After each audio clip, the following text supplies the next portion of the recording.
Senhor presidente, senhoras e senhores deputados, primeiro, para formalmente aqui repudiar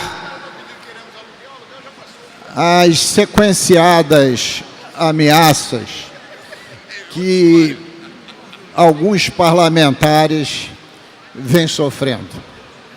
Começou com a invasão da Assembleia, onde o deputado Wagner Monte foi bastante pressionado. Naquela mesma oportunidade, deputado Saqueu Teixeira, deputado Wanderson, eu, tinha um quarto deputado, e o deputado Pudim, tivemos que sair pela porta lateral para que esta hipótese de verbalizações e agressões verbais e, quiçá, outras questões não viessem a ocorrer. Nesse mesmo dia, sofreu o deputado Paulo Melo outro tipo de pressão fora do parlamento.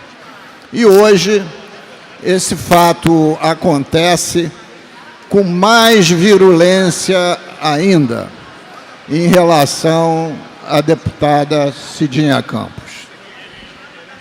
Esta casa tem que ser muito firme em relação a essa questão, porque todos são muito valentes e fortes quando agrupado em contingente e não de forma individual.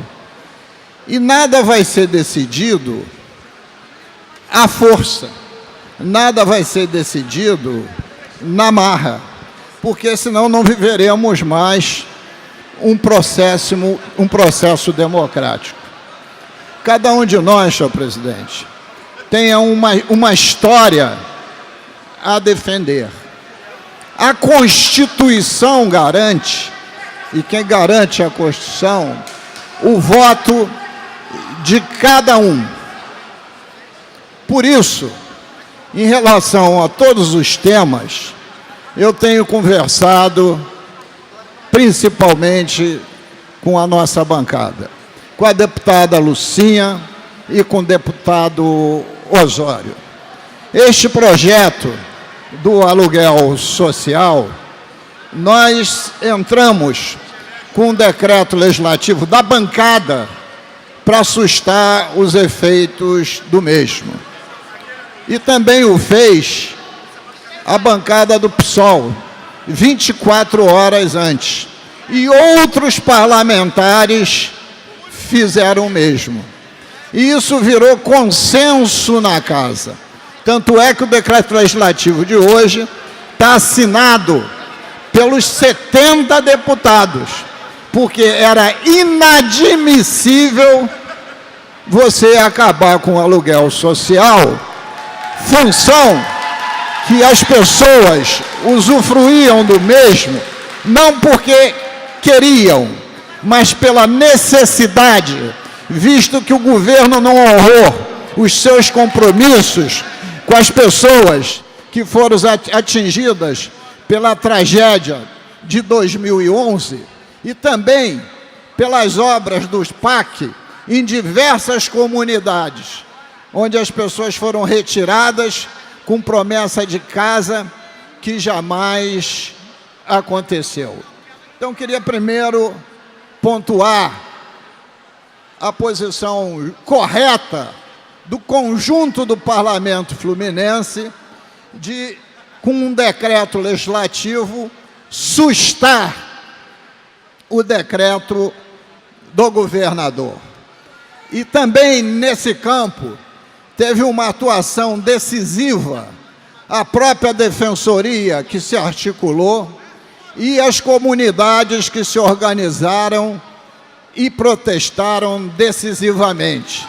Então, esta é uma vitória coletiva do esforço coletivo da comunidade, da Defensoria e do Parlamento Fluminense. Não tem um vitorioso, tem a justiça que foi feito com os menos favorecidos. Segundo, senhor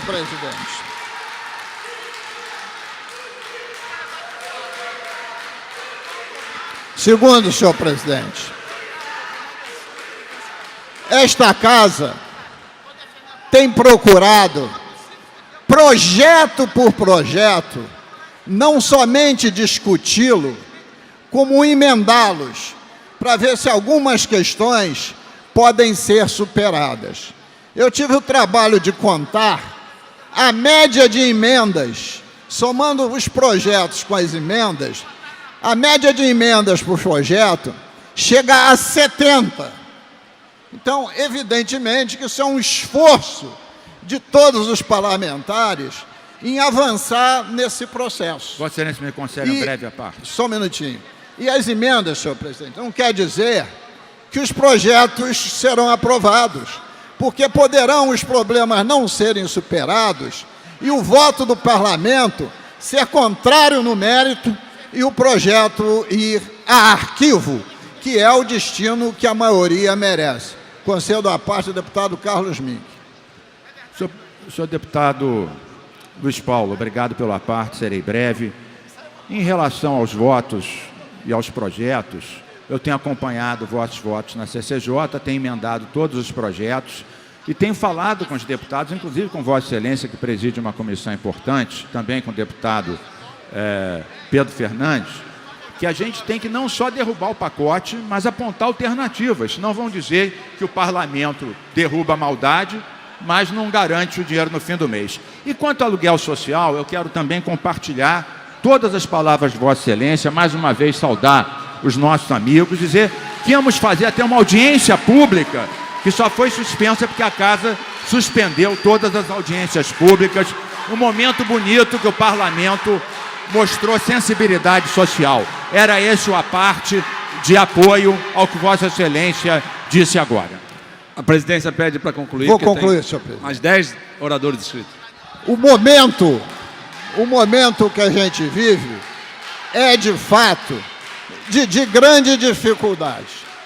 Muitas divergências irão acontecer aqui, porque o governo botou no colo do parlamento verdadeiramente um pacote perverso, com maldades visando atingir o conjunto do funcionarismo público, as camadas mais sofridas da população e também a própria classe média. E botar isso no colo do parlamento é dizer assim, ó, passo essa bola para vocês. E o parlamento vai saber responder, rejeitando a grande e imensa maioria dos projetos aqui colocados. Muito obrigado, senhor presidente.